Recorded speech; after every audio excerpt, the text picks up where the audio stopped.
Xist Xiringa Andrea.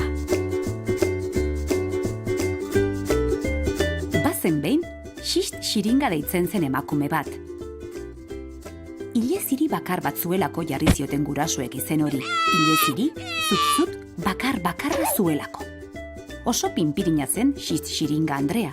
Oso gustoko zituen idunekoak, eskomuturrekoak, zorroak eta takoidun oinetakoak.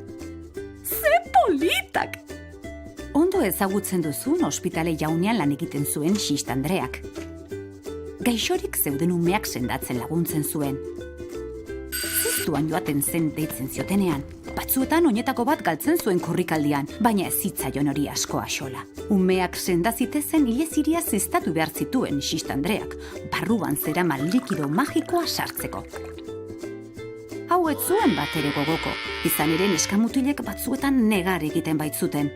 Beste batzuetan ordea, ausardia zeramaten zuten ziztadatxo umeek, eta Xist bere alakoan akabo sustoa. Azkenean izerdi tantaren batek ies egiten zion Xist Andreari. Ez zitzaiolako ezer ere gustatzen, ez eta ez, aurre min egitea. Baina pozik alde egiten zuen, bazekien eta bere lanari esker aurreko bera egingo zutela.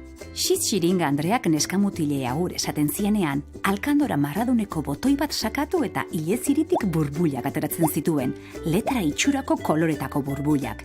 Eta letra burbuilek hala zioten, lagundu nahi zaituztet, sendatu azkar.